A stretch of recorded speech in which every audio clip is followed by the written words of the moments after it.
senator from Missouri. I thank Without objection.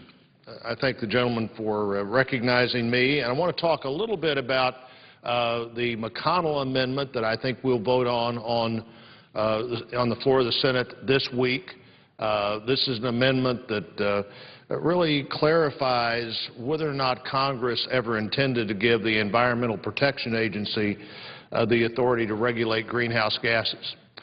They have a finding that gives themselves that authority, but the people who were involved in passing that law initially say that that wasn't the intention of the law.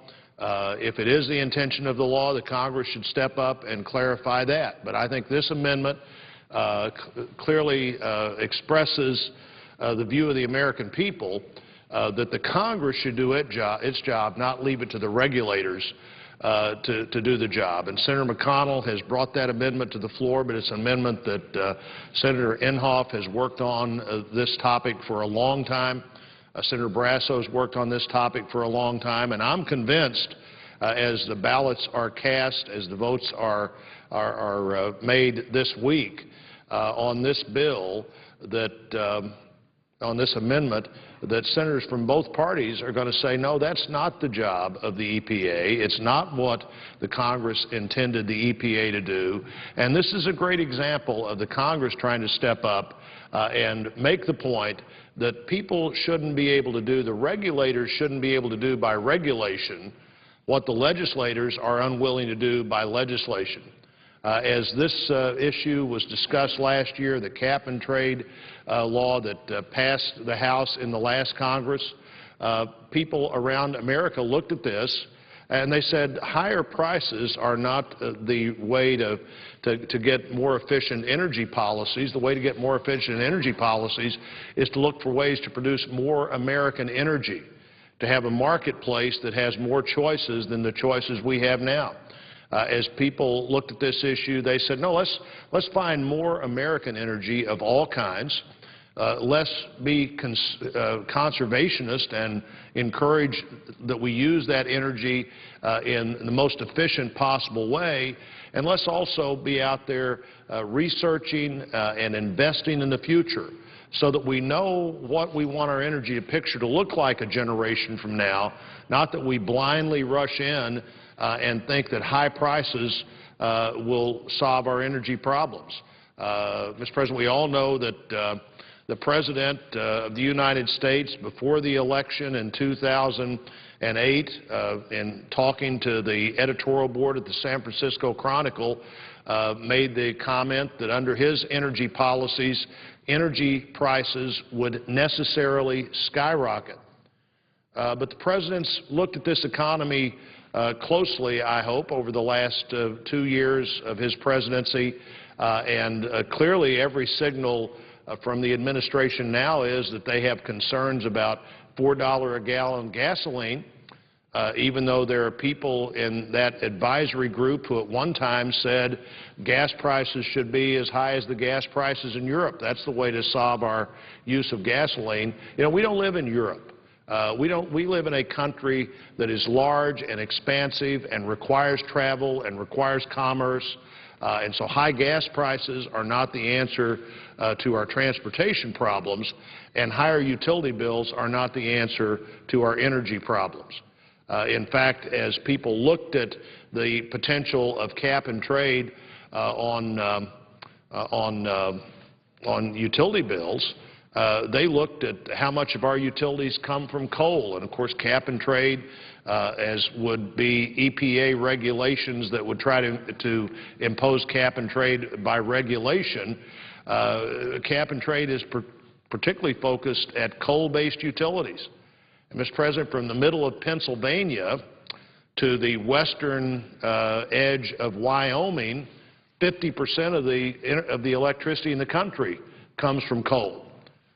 In your state and my state, a significant majority of the electricity comes from coal. In Missouri, it's 82% of the electricity comes from coal. And in our state, the utility providers went together, the rural electric cooperatives, the municipal utilities, the privately owned, the publicly owned, went together, funded a study that no one's ever found fault with. No one's challenged the study.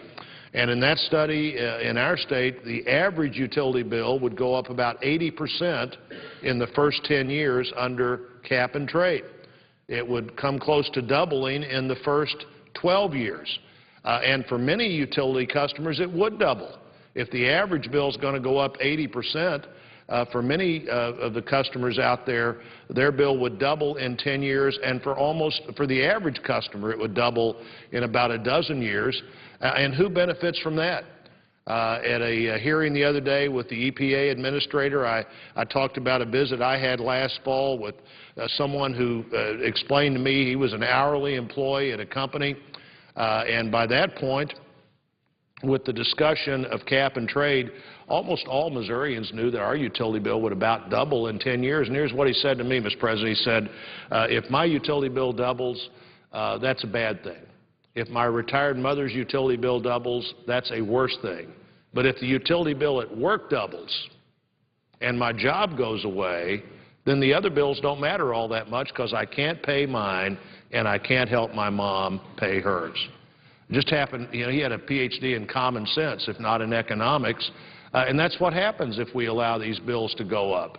And because of that discussion, I stand here today absolutely confident that in the foreseeable future, the Congress will not impose that penalty on our economy.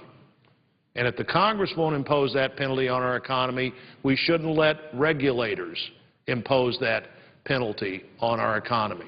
And what this amendment does, what the McConnell amendment does, again with the hard work of Senator Inhofe and Senator Barrasso and others, it just simply redefines the authority or maybe reemphasizes the definition that the Congress thought it was giving the Environmental Protection Agency and says that you can't regulate these greenhouse gases under the Clean Air Act. It doesn't stop the Clean Air Act's provisions to protect clean air in every way that was anticipated until the recent determination that somehow EPA had the authority to also regulate greenhouse gases.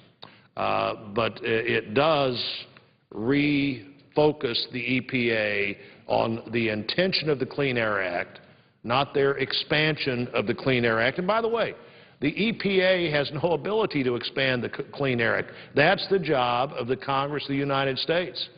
And it's fine if we want to have that debate. In fact, we had that debate last year, and the House passed a bill that would have done what the EPA's new sense of their own mission would do, and the American people, I think, spoke pretty loudly about that.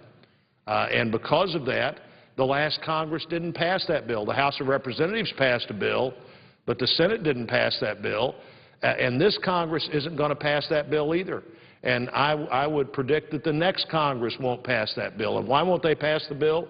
Why won't we pass a bill in this Congress? Why won't the next Congress pass a bill? Because they know that it has devastating impact on our economy.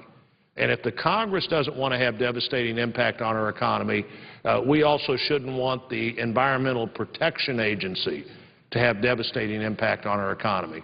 In fact, when you look at the economies around the world, the economies that have the greatest problems with air and water are the economies that failed.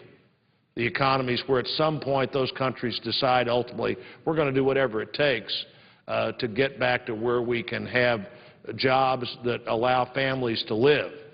And the EPA is bound and should be bound by what the Congress initially intended with the Clean Air Act, not what the EPA thinks today is their job, and particularly if it's not a job that everybody in this building knows that the legislators will not do.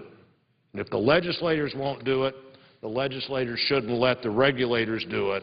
And this simply clarifies that. I urge my colleagues this week to vote for this amendment, to make it clear to the Environmental Protection Agency that they have plenty of things to do and many things that we will support them as they do. But this isn't one of them. This hurts our economy. It is not their mission. It was not the intention of the Clean Air Act. And this amendment allows that to be reinforced once again by the Congress of the United States, the group that's supposed to pass the laws. Laws aren't supposed to be passed by regulators. I suppose they're intentionally determined to be implemented by regulators, but not created by regulators or created by the administration. That's our job. And what this bill does is reemphasize our job and, again, doesn't let a regulatory group do a job that increases the utility bill, that doubles the electric bill in Missouri and raises the electric bill in the vast preponderance of America for people retired on a fixed income, for jobs that clearly will go away if those electric bills are raised, and they will not go to other places in the United States in most cases. They'll go to other countries that care a whole lot less about what comes out of the smokestack than we do. So if the EPA is allowed to do with greenhouse gases what it suggests, what it says it wants to do, now we will lose the jobs and the problem will get greater because these jobs will go to countries that care a whole lot less about emissions than we do.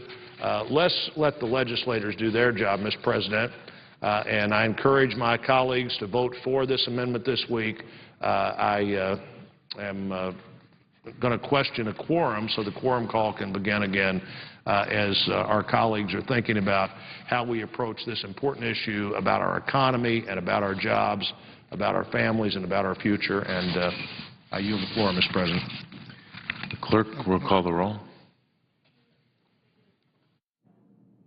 Mr. Akaka.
Mr. President. The senator from Kansas. Mr. President, I ask unanimous consent to dispense with the quorum call. Without objection. Mr. President, rightfully so, the focus in this Congress is very much about the economy and job creation. And it's appropriate that we have before the Senate a piece of legislation dealing with small business. And we know that small business and entrepreneurship is a path to job creation. And we're spending a lot of time in this Senate, in the House, in Washington, D.C., discussing the economy. And one of the things that's front and center today is the need for us to be much more responsible in our spending habits. In my view, the federal government is financially broke. Rightfully so, we ought to pass a continuing resolution that reduces spending for the remaining 6 months of this fiscal year. We ought to quickly move to a budget and to an appropriation process that allows for the give and take, the consideration of those things in which we can afford to spend money on, the things that are appropriately the role of the federal government, and find those places in which we can again significantly reduce spending. And that's an important aspect of whether or not we're going to get our economy back on track and jobs created. And I think often we write off what happens in Washington, D.C. The American people see us as just Republicans and Democrats having one more battle about spending and deficits. It's things that I've heard, topics that I've heard discussed my entire life coming from Washington, D.C. The reality is this is an important issue at an important time in our country's history. And in the absence of the appropriate resolution of this spending issue, in my view, the standard of living that Americans enjoy today will be reduced. Inflation will return. The value of the dollar will be diminished. The standard of living that we have come accustomed to as Americans today, as I say, will be diminished. But even worse than that, the opportunity for our children and grandchildren to pursue the American dream is certainly less than what we want it to be, certainly less than what I experienced as an American growing up in this country. And yes, it's no fun for us as elected officials to talk about things that need to be cut, spending that needs to be reduced. And I certainly stand willing to work with my colleagues here and with the President and others to see that we accomplish that goal of reducing spending, and the consequence of that being a better budget picture and a reduced deficit. But there's a positive aspect of what we can do to reduce our budget deficit that goes beyond just cutting spending. And that is to create jobs, to create economic expansion. The optimism that this country needs can be restored by decisions we make here in the United States Congress. And those decisions revolve around a business or an entrepreneur, a small businessman or woman's decision that it's time to expand their plant. It's time to invest and put in more plant and equipment, that it's time to hire an additional employee. But in my view, one of the reasons that that's not happening is the tax environment that's been created, the uncertainty that we have with what our tax code is going to be, the lack of access to credit, the uncertainty that our bankers and other financial lenders face in determining whether or not they can make a loan to a creditworthy customer. And especially, the one I want to talk about just briefly today, is the regulatory environment that the business community finds itself in. And this effort by the Environmental Protection Agency to regulate greenhouse gases, in my view, does two very negative things toward job creation. One is it increases the cost of being in business. And that occurs at a time in which we don't expect other countries to abide by the same regimen that we may create, that our Environmental Protection Agency may create around the world. That we would not expect other countries to abide by those same rules and regulations that the EPA is putting in place. That means, once again, American workers, American business is at a competitive disadvantage in comparison to those who make decisions about where plants are located. And we lose access to world markets because somebody else can sell something cheaper than we can because of rising costs of production. And so, even if there is an effort that excludes agriculture or small business from this legislation, the cost of production goes up because, in addition to the direct effect of having those regulations applied to your business, there's the indirect increase in cost related to fuel and energy costs, electricity and gas.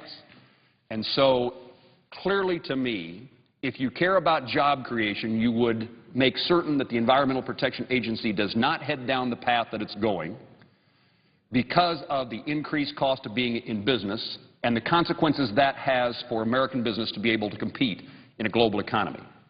The second aspect of that is, and I think it's one of the real drags on today's recovery from the recession, is the uncertainty. No business person feels comfortable today in making a decision to expand or to put more people to work, to hire an additional employee, to invest in plant or equipment because they don't know what the next set of regulations are going to do to their bottom line. And so even the uncertainty of this issue, we've had the drag upon our economy of the thought that Congress might pass the legislation labeled cap and trade. It became clear when the Senate adjourned at the end of 2010 that that was not going to happen. But then the uncertainty became, but what is the Environmental Protection Agency going to do? As I visit plants, facilities across Kansas and talk to family owners of small businesses, manufacturers, the most common question I get from a business owner is, what next is government going to do that may put me out of business? It's unfortunate. It seems like government is no longer even neutral in regard to the success of a business in the United States, but has become an adversary. And so, Mr. President, I urge my colleagues to support the McConnell Amendment. I think it is a clear statement that the Environmental Protection Agency cannot do what it intends to do.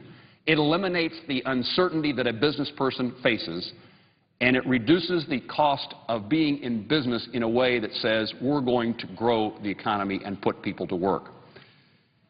We're going to have a lot of conversations on the Senate floor. We're going to have discussions with the administration, with our colleagues in the House of Representatives about what spending we are going to cut. And those were difficult conversations.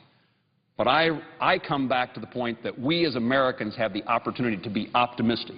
And what we need to do for us to have a bright future, what we can do to have a positive conversation with the American people about what good things are yet to come, revolves around the fact that we will get rid of onerous regulations that serve no valid purpose in improving our environment and create great uncertainty and ever-increasing costs for being in business. We can have this conversation in a vacuum, but the reality is our economy doesn't operate in a vacuum.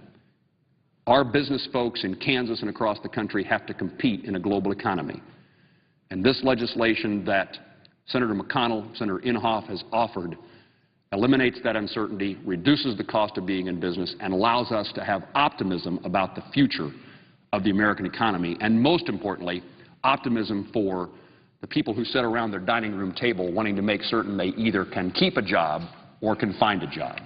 And so, Mr. President, I see the McConnell Amendment as that moment of optimism, the message we send to the American worker, to those that are employed and to those who are unemployed, that this United States Senate understands that unless we get rid of the impediments toward growing an economy, we have little optimism about the future of job creation. The McConnell Amendment sends that message. It does it in a way that makes a lot of sense for the American economy and for the American worker. I thank the President and yield back my time.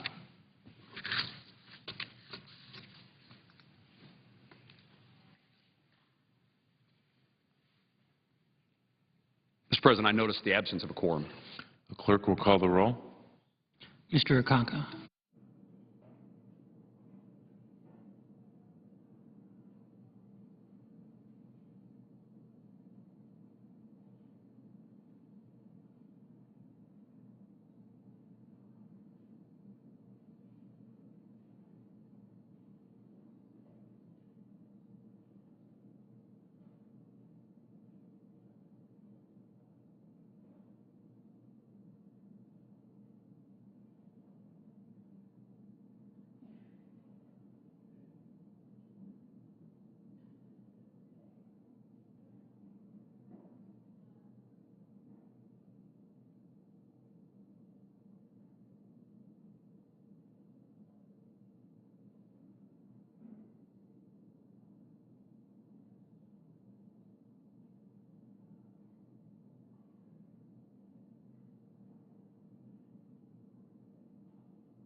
Akaka.